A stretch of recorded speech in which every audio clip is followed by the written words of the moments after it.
ನಮಸ್ಕಾರ ವಿದ್ಯಾರ್ಥಿಗಳೇ, ನಾವಿವತ್ತು ಫೈನಾನ್ಷಿಯಲ್ ಮ್ಯಾನೇಜ್ಮೆಂಟ್ನ ಈ ಕಂಟೆಂಟ್ ವಿಷಯದಲ್ಲಿ 35th ಸೆಷನ್ನಲ್ಲಿ ಇದ್ದೀವಿ. 35th ಸೆಷನ್ನಲ್ಲಿ ನಾವು ಲಿವರೇಜಸ್ ಮತ್ತು EPS ಮೇಲೆ ಯಾವ ರೀತಿ ಪ್ರಾಬ್ಲಮ್ಸ್ನ ಸಾಲ್ವ್ ಮಾಡೋದು ಅಂತ ನೋಡೋಣ. The content of session 35 is problems on leverages and EBIT EPS analysis. The objective of this session is to solve problems on leverages and EBIT EPS analysis. After this session, students are expected to calculate leverages and EPS. Now let us revise what we have studied in previous sessions. In previous sessions, we understood about operating leverage, financial leverage and combined leverage, and we know how to calculate these leverages. And formulae to calculate the leverages are: for operating leverage, contribution divided by EBIT; for financial leverage, EBIT divided by EBT; and for combined leverage, contribution divided by EBT, and for EPS it is amount available for equity shareholders divided by number of equity shares.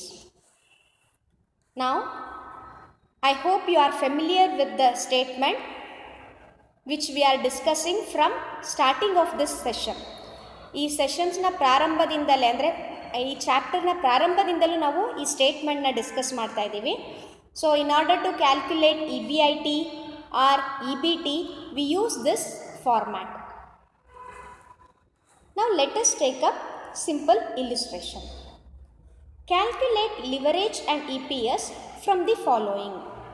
The capital structure of Green Limited has equity share capital of 5 lakh divided into 5,000 shares of 100 each and 5 lakh 10% debenture. Sales 50,000 units, selling price 10 per unit, variable cost 6 per unit, fixed cost 1 lakh and income tax rate 50%. So ಪ್ರಾಬ್ಲಮ್ನಲ್ಲಿ ನಮಗೆ ಈ ರೀತಿ ಕೊಟ್ಟಿದ್ದಾರೆ. ಪ್ರಾಬ್ಲಮ್ನಲ್ಲಿ ಕೊಟ್ಟಿರೋ ಇನ್ಫಾರ್ಮೇಷನ್ನೆಲ್ಲ ನಾವು ಒಂದು ಕಡೆ note ಮಾಡ್ಕೊಳ್ಳೋಣ. ಪ್ರಾಬ್ಲಮ್ನಲ್ಲಿ ಏನೇನು ಕೊಟ್ಟಿದ್ದಾರೆ ಅಂತ ಹೇಳಿದ್ರೆ, ಸೇಲ್ಸ್ 50,000 ಯೂನಿಟ್ಸ್ ಅಂತ ಕೊಟ್ಟಿದ್ದಾರೆ. ಸೆಲ್ಲಿಂಗ್ ಪ್ರೈಸು 10 ಪರ್ ಯೂನಿಟ್ ಅಂತ ಇದೆ. ಹಾಗಾಗಿ 50,000 ಇಂಟು 10 ಮಾಡಿದ್ರೆ 5 ಲ್ಯಾಕ್ ಸೇಲ್ಸ್ ಆಗುತ್ತೆ. ಅದೇ ರೀತಿ ವೇರಿಯಬಲ್ ಕಾಸ್ಟ್ 6 ಪರ್ ಯೂನಿಟ್ ಇದೆ. ನಂಬರ್ ಆಫ್ ಯೂನಿಟ್ಸು 50,000 ಇದೆ. 50,000 ಇಂಟು 6 ಅಂತ ಮಾಡಿದ್ರೆ ನಮಗೆ 3 ಲ್ಯಾಕ್ ವೇರಿಯಬಲ್ ಕಾಸ್ಟ್ ಸಿಗುತ್ತೆ. ಫಿಕ್ಸೆಡ್ ಕಾಸ್ಟ್ ಡೈರೆಕ್ಟಾಗಿ ಅಮೌಂಟ್ ಯೂಶಲಿ ಕೊಡೋದು 1 ಲ್ಯಾಕ್ ಅಂತ ಕೊಟ್ಟಿದ್ದಾರೆ ಅಮೌಂಟ್ನ. ಇನ್ಕಮ್ ಟ್ಯಾಕ್ಸ್ ರೇಟ್ 50% ಅಂತ ಇದೆ. Number of equity shares 5,000 equity shares ಆಗಿದೆ. ಇವಾಗ 5 ಲ್ಯಾಕ್ ಕ್ಯಾಪಿಟಲ್ ಇದೆ, 100 ರೂಪೀಸ್ ಪ್ರತಿ ಶೇರ್ನ ಬೆಲೆ ಅಂತ ಹೇಳಿದ್ರೆ ಅಲ್ಲಿ 5,000 ಶೇರ್ಸ್ ಇದೆ. ಮತ್ತು ಡೆಟ್ 5 ಲ್ಯಾಕ್ 10% ಅಂತ ಇಂಟ್ರೆಸ್ಟ್ ರೇಟ್ ಕೊಟ್ಟಿದ್ದಾರೆ. ಅಂದರೆ 10% ಇಂಟ್ರೆಸ್ಟು 5 ಲ್ಯಾಕ್ ಮೇಲೆ ಅಂದರೆ ನಮಗೆ 50,000 ಇಂಟ್ರೆಸ್ಟ್ ಆನ್ ಡೆಟ್ ಆಗಿರುತ್ತೆ. ಈಗ ನಾವು EBIT ಸ್ಟೇಟ್ಮೆಂಟ್ನ ಪ್ರಿಪೇರ್ ಮಾಡೋಣ. Sales 5 lac less variable cost 3 lakh. So we get contribution 2 lakh less fixed cost 1 lakh. So EBIT becomes 1 lakh. EBIT ಇಂದ ನಾವು 50,000 ಇಂಟ್ರೆಸ್ಟ್ನ ಡಿಡಕ್ಟ್ ಮಾಡಿದ್ರೆ ನಮಗೆ EBT 50,000 ಸಿಗುತ್ತೆ. EBTಯಲ್ಲಿ ಮತ್ತೆ 50% ಟ್ಯಾಕ್ಸ್ ಅಂತ ಹೇಳಿರೋದ್ರಿಂದ 50,000ದ 50% ಅಂತ ಹೇಳಿದ್ರೆ 25,000 ಆಗುತ್ತೆ. 25,000ನ ಡಿಡಕ್ಟ್ ಮಾಡಿದ್ರೆ we obtain 25,000 as earning after tax. ಪ್ರಾಬ್ಲಮ್ನಲ್ಲಿ ಪ್ರಿಫರೆನ್ಸ್ ಡಿವಿಡೆಂಡ್ ಇಲ್ಲದೆ ಇರೋದ್ರಿಂದ ಪ್ರಿಫರೆನ್ಸ್ ಡಿವಿಡೆಂಡ್ ನಿಲ್ ಹಾಕ್ಕೊಳ್ಳಿ ಅಥವಾ ಅಲ್ಲಿ ಡ್ಯಾಶ್ ಹಾಕ್ಬಿಡಿ. So amount available for equity shareholders is 25,000. ನಾವು ಇವಾಗ ನಾವೇನೇನೆಲ್ಲ ಈ ಸ್ಟೇಟ್ಮೆಂಟ್ನಲ್ಲಿ ಮಾಡ್ಕೊಂಡಿದ್ದೀವಿ ಅದನ್ನೆಲ್ಲ ಒಂದು ಕಡೆ ಬರೆಯೋಣ. ಕಾಂಟ್ರಿಬ್ಯೂಷನ್ ನೋಡಿ 2 ಲ್ಯಾಕ್ ಇದೆ, EBIT 1 ಲ್ಯಾಕ್ ಇದೆ, EBT 50,000, amount available for equity share holders 25,000. ಇದನ್ನು ಒಂದು ಕಡೆ ಬರ್ಕೊಂಡಿದ್ದೀವಿ. ನಮಗೆ ಈ ಥರ ಬರ್ಕೊಳ್ಳೋದ್ರಿಂದ ಫಾರ್ಮುಲಾಗೆ ಈಸಿಯಾಗಿ ಸಬ್ಸ್ಟಿಟ್ಯೂಟ್ ಮಾಡ್ಬೋದು ಮತ್ತು ಕರೆಕ್ಟ್ ಅಮೌಂಟನ್ನ ನಾವು ಸಬ್ಸ್ಟಿಟ್ಯೂಟ್ ಮಾಡ್ತೀವಿ. ಸ್ಟೇಟ್ಮೆಂಟ್ನಲ್ಲಿ ನೋಡಿ ಕರೆಕ್ಟಾಗಿ ಬರ್ಕೊಳ್ಳಿ. ಇವಾಗ ಒಂದೊಂದೇ ಫಾರ್ಮುಲಾಗೆ ಇದನ್ನ ಸಬ್ಸ್ಟಿಟ್ಯೂಟ್ ಮಾಡ್ತಾ ಹೋಗೋಣ. ನಾನು ಲೆಫ್ಟ್ ಸೈಡ್ನಲ್ಲಿ ಫಾರ್ಮುಲಾ ಕೊಟ್ಟಿದ್ದೀನಿ, ರೈಟ್ ಸೈಡ್ನಲ್ಲಿ ಅದನ್ನ ಸಬ್ಸ್ಟಿಟ್ಯೂಟ್ ಮಾಡಿ ಲಿವರೇಜ್ದು ಆನ್ಸರ್ನ ಕೊಟ್ಟಿದ್ದೀನಿ. Operating leverage is equal to contribution divided by EBIT.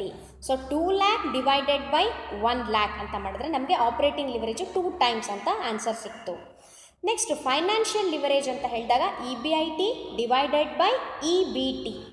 EBIT 1 lakh ಸಿಕ್ಕಿದೆ, ಡಿವೈಡೆಡ್ ಬೈ EBT 50,000 ಮಾಡಿದ್ರೆ ನಮಗೆ 1.5 times ಅಂತ ಫೈನಾನ್ಷಿಯಲ್ ಲಿವರೇಜ್ ಸಿಕ್ಕಿದೆ.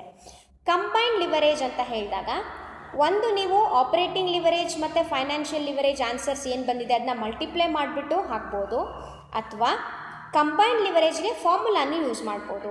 Combined leverage is equal to contribution divided by EBIT. So contribution is 2 lakh, EBT is 50,000. So 4 times ಅಂತ ನಿಮಗೆ answer ಸಿಕ್ಕಿದೆ. Now EPS, amount available for equity shareholders is 25,000 divided by number of equity shares 5,000. We get ₹5 as EPS. So ಇವಾಗ ನಮಗೆ ಏನು answer ಬಂದಿದೆ ಅದನ್ನೆಲ್ಲ ಇಲ್ಲಿ some up ಮಾಡಿದ್ದೀವಿ. Operating leverage 2 times, financial leverage 1.5 times and combined leverage 4 times, and EPS is ₹5. So this is the answer.